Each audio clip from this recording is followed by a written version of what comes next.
حضرت محدث ابن جوزی نے لکھا ہے کہ حضرت حبیب اجمی ایک بزرگ تھے، ان کے پاس ایک شخص اکثر آتا تھا، بڑا مالدار تھا، ایک ہی بیٹی تھی، وہ بھی ٹانگوں سے معذور تھی۔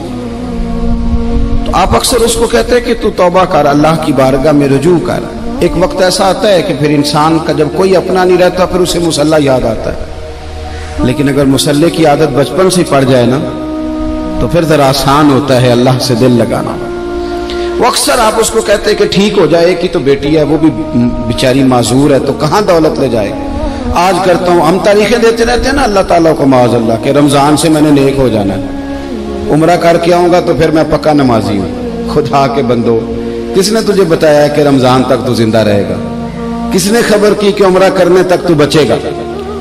حضرت حبیب اجمی اس کو کہتے تو کہتا بڑی جلدی ٹھیک ہو جاؤں گا۔ ایک دن سویرے سویرے توبہ کرنے آ گیا۔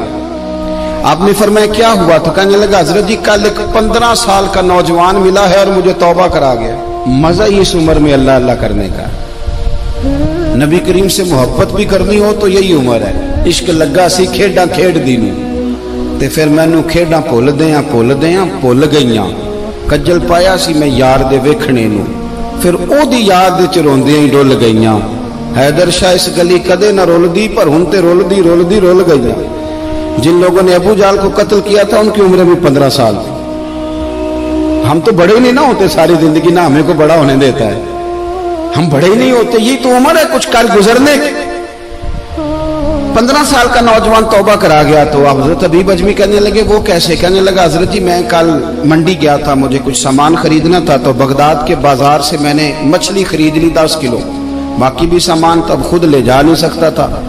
تو مزدور آپ کو پتہ ہے بیچارے آج بھی سڑکوں پہ بیٹھے ہیں، تو مزدور بیٹھے تھے تو ان میں ایک نوجوان 14-15 سال کا، چہرے پہ بڑی روشنی۔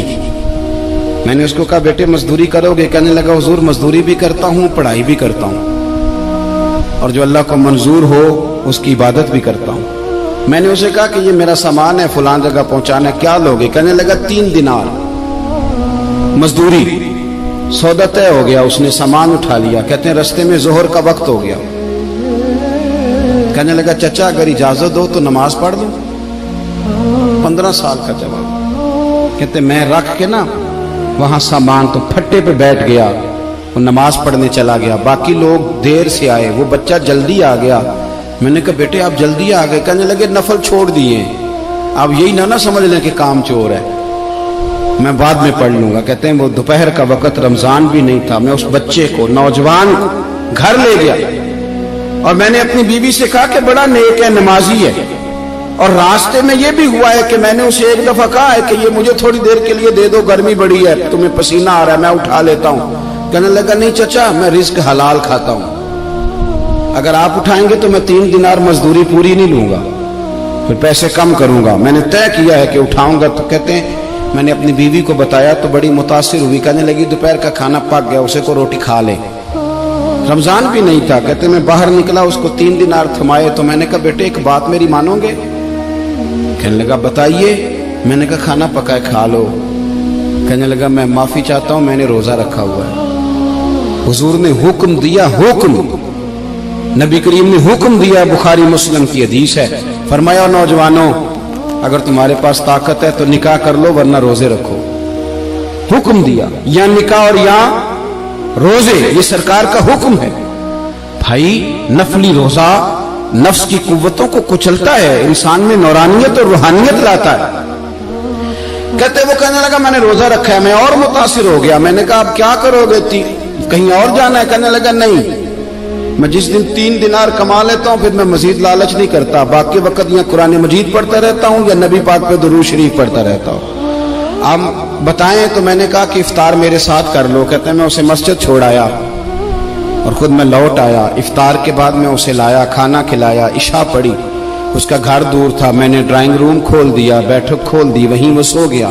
میری 20 سال کی معذور بچی کبھی چل نہیں سکتی تھی، کوئی طبیب کوئی حکیم میں نے چھوڑا نہیں تھا جس کو دکھایا نہ ہو۔ ایک ہی بیٹی، وہ بھی معذور پیدائشی، اس کے کمرے میں گئے، میاں بیوی اسے کھانا کھلا اور بتایا بیٹے ایک نوجوان ہے، بڑا نیک ہے، ہمارے گھر میں آج بڑا پرہیزگار۔ پتہ ہے حضور نے کیا فرمایا؟ نبی کریم فرماتے ہیں جب نوجوان اٹھ کے تہجد پڑھتا ہے نا، نوجوان تو اللہ فرشتوں کے سامنے اس نوجوان پر فخر فرماتا ہے. اللہ فخر کرتا ہے کہ عمر دیکھو دیکھو یہ میری بارگاہ. اللہ فخر کرتا ہے, اللہ یعنی خدا خود میر مجلس بود, اللہ فخر کرتا ہے. اب سوچے, تو ہم نے اپنی بیٹی کو بتایا کہ نوجوان اور بڑا نیک ہے, تو کہتے ہیں وہ کھانا کھلا کے ہم واپس آ گئے. آدھی رات کا وقت ہوا تو دروازے پہ دستک ہوئی. بچی اپنے کمرے میں سو رہی تھی, ہم اپنے کمرے میں, وہ بیٹھک میں. گھبرا کے اٹھے کہ اس وقت کون ہے دروازے پہ؟ تو بیٹی کہنے لگی ابا دروازہ تو کھولنا. کہتے ہیں دروازہ کھولا تو 20 سال ہو گئے تھے بیٹی کو, کبھی اس نے چل کے نہیں دکھایا تھا, کبھی دوڑ کے ادھر جاتی کبھی ادھر آتی. کہتی الحمدللہ اللہ نے میری ٹانگیں ٹھیک کر دی. ہم دونوں رونے لگے, اے اللہ تو کتنا کریم ہے, کیسے ہوا بیٹے سارا کچھ؟ بیٹی کہنے لگی ابا آپ نے کہا تھا نا کہ نیک نوجوان آیا ہے, تو میرے دل میں خیال آیا اللہ اگر واقعی نیک ہے تو اس کے صدقے مجھے شفا ہی دے دے. یا ایھا الذین آمنوا اتقوا اللہ وابتغوا الیہ الوسیلہ.